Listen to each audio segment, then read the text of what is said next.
Doreen has very kindly been sharing some files with the group made on her Scanncut and designed in Canvas.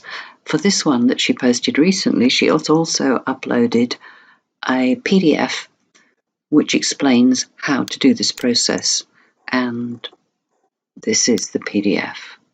Happy birthday on an arch card. Some people find it a little difficult to follow a PDF, so I thought I'd make a quick video and walk through more or less the same steps that Doreen used. I may do something slightly differently, but the end result will be the same. So the first thing is to look at our image. As far as I can tell, we have the base layer, which has the happy birthday on it, both back and front. You can just see the back peeking out here, but it's the same lettering, which is on the white card.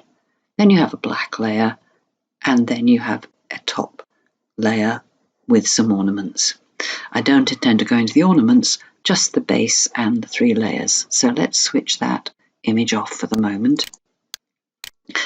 And I'll just lock it to make sure it can't move or do anything to it.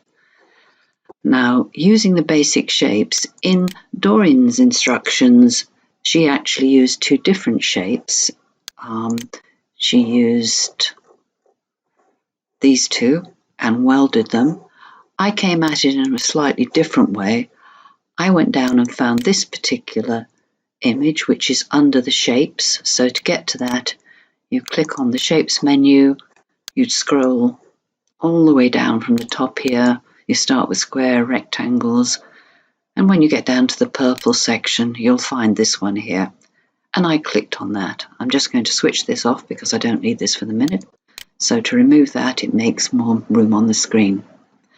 I decided I'm just going to make this a bit longer. So by moving my mouse over the center here, I'm just going to click and drag and get a card that's a little bit longer, not quite so wide. So let's make it a little bit wider.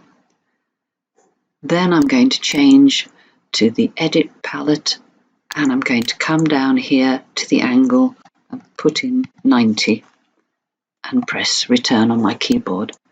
That changes it to 90. And just for the fun of it, let's color it pink. This won't affect anything, it's just a way of making it more visible on screen. So we had 3 layers. One of the things that you can do is to come down, right down to the bottom here on the edit menu, which is this button here is the edit menu, and at the bottom you'll see offset. So if we click on that, you can say what spacing do you want and which direction. So let's leave it at 5 mil. Let's say we want to go inward. I'm going to leave it as round, and I'm going to leave the original line as is and click on OK. And then I'm going to change that shape to a black. So that's our second shape. And if we go back to offset while it's still selected, we can simply click on OK again. And let's change that to, I don't know, yellow. So we have our 3 layers. And that's your base layer, which would be white in Doreen's picture, the black layer, and then the multicolored or the pattern paper that she used. So we don't need these 2. I'm just going to move these off to the side for a minute where they can just sit and be out of our way. Coming back to this one, what we want to do now is to create a piece of text that will go around this curve. If I come back on the layers palette to Doreen's picture, I'll just move this out of the way. You can see hers is a little wider, but the theory is the same, no matter the shape, slightly different. So the happy birthday curves around the edge. Let's just turn that off again. So the first thing I'm going to do is I'm going to right click and I'm going to duplicate, just so I have the same shape to work with, because we'll need it shortly and it'll make more sense. And just to make sure we know what we're up to, I'm going to change that one blue. So we're working with this original pink layer, but this blue one is an absolute duplicate. Now we need some text, so let's move that down a bit out of the way. Come over to the left-hand side and click on the text button. I'm going to stick with Antique Oakland, and I've got the caps lock down on my keyboard, so if I type Happy birthday. Whoops, there we go, happy birthday. I'll have the similar lettering. Now, in order to make this work, you have to make sure that this one is selected, and hold the Shift key down. I'm going to select this one as well, so both are selected. You can, of course, just click and drag, as long as you don't pick up anything else. So we now have both shapes selected. And actually, just before I do that, I'm going to stop, go back, select this one, and I'm going to turn this one green. I'm trying to pick colours that show up, hopefully. So let's start with this one. We can click and drag and select both of those. We're going to come across to the Edit menu, and it's probably worth mentioning at the moment I am using the downloaded or the desktop version of Canvas. Come all the way down to Fit to Path. So that's the Edit menu, down to Fit to Path, and click on Fit to Path. Now, this is where it becomes a little difficult for you to see. I'm going to zoom in a bit on this area. And what hopefully you can see here, it's just a little bit too much zoom. Right, hopefully you can see here where I'm taking the magnifying glass, there's a very pale blue line. So this is the shape, but clearly it's not quite what we want because we've got the happy birthday down here and we don't want that. So I'm going to go back to the Select tool, and all the way across on the right hand side here, you've got three little buttons.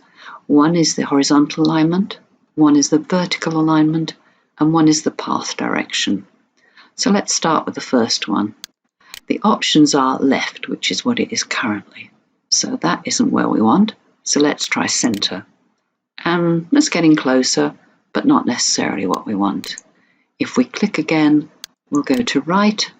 Now that looks like we want.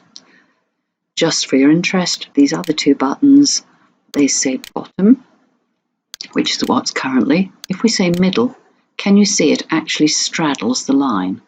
Now the problem with that is that if you tried to weld at this point, you'd lose all the bottom half of your letters. You can also select a top, and you'll find it's actually inside the line. Again, if you try welding at this point, it will not work, it'll just disappear. So we're going to go back to bottom, and you can see that our bottom is sitting now, fitting that curve very nicely. The last button is path direction, and this is start to end, or if you go end to start, it'll do that, which again isn't what we want. But it depends on the shape you're working on, and it depends on where your text is sitting. The answer is simply to play with these buttons until it looks the way you want. So now we have the text, we know it fits the curve because we know this original shape is the same as this shape. So what do we do next? You come across to the Edit menu, all the way down to Convert to Shapes. That's what you want to click on, Convert to Shapes. And now we have the text. So I'm going to go to the Display menu, zoom out to matte size, just so we can see everything a little clearer. I'm going to bring this across, click and drag through both. You can see there's a box around both. Move back to the Edit menu, and down here under Align, I'm going to say Align the bottom. And that means that we're all in a nice straight line.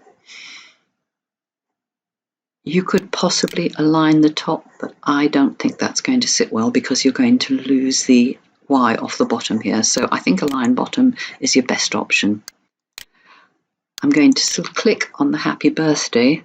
Now I'm not going to use my mouse because I want to stay in the same plane. So what I'm going to do is use the left-hand arrow key on my keyboard, and by pressing on that I can bring it closer and closer and closer, and what I want to do is literally just overlap.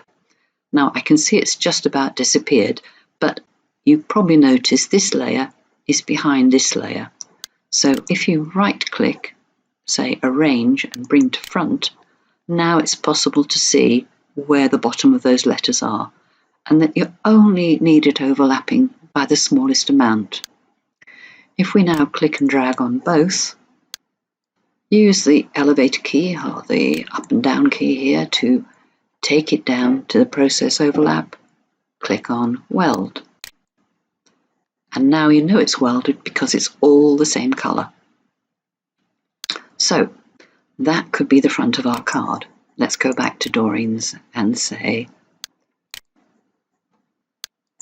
here's Doreen's image. There's her happy birthday. There's this happy birthday. Like I said, they're not quite the same shape, but that really isn't too much of an issue. It's the basic how you do this that I want you to get. What I'm now going to do is to duplicate. I click on duplicate, and that's fine, except that at the moment we want to weld these together. So what we need to do now is to flip it. The easiest way is to come back over here to the edit menu. That's the second one down on the right hand side. And here under the transform, you have flip. So if we flip that, you can see that we now have the front, and then this will be the back. Let's just change this one to a different color. Again, it just shows that the process is working. We're going to click and drag so both are selected, and we're going to again align the bottom. Again, I'm going to click on this first one, and again using the arrow key on my keyboard, I'm going to move it over ever so slightly so it just overlaps. Select both of them, come down all the way to the bottom here, and under the process overlap we have weld, and now we have a back and a front. If I move these two back, you can see it's behind here, which isn't ideal. So again, I'm going to arrange, I'm going to send that one to the back. Now we have this one in front, and we have this one in front of that. And you can line them up. Obviously, you need to cut them separately. So when you send it to your machine, what I would do is make sure that these are sat in a way that you can select them. Just move everything around a little bit. And then you can delete these two shapes, cut your base, and then move these two shapes and cut those. So as I say, that's looking, if I may say, something very similar to Doreen's card. I hope that helps everybody. And if you've got any questions, I'll be happy to try and answer. Thank you very much.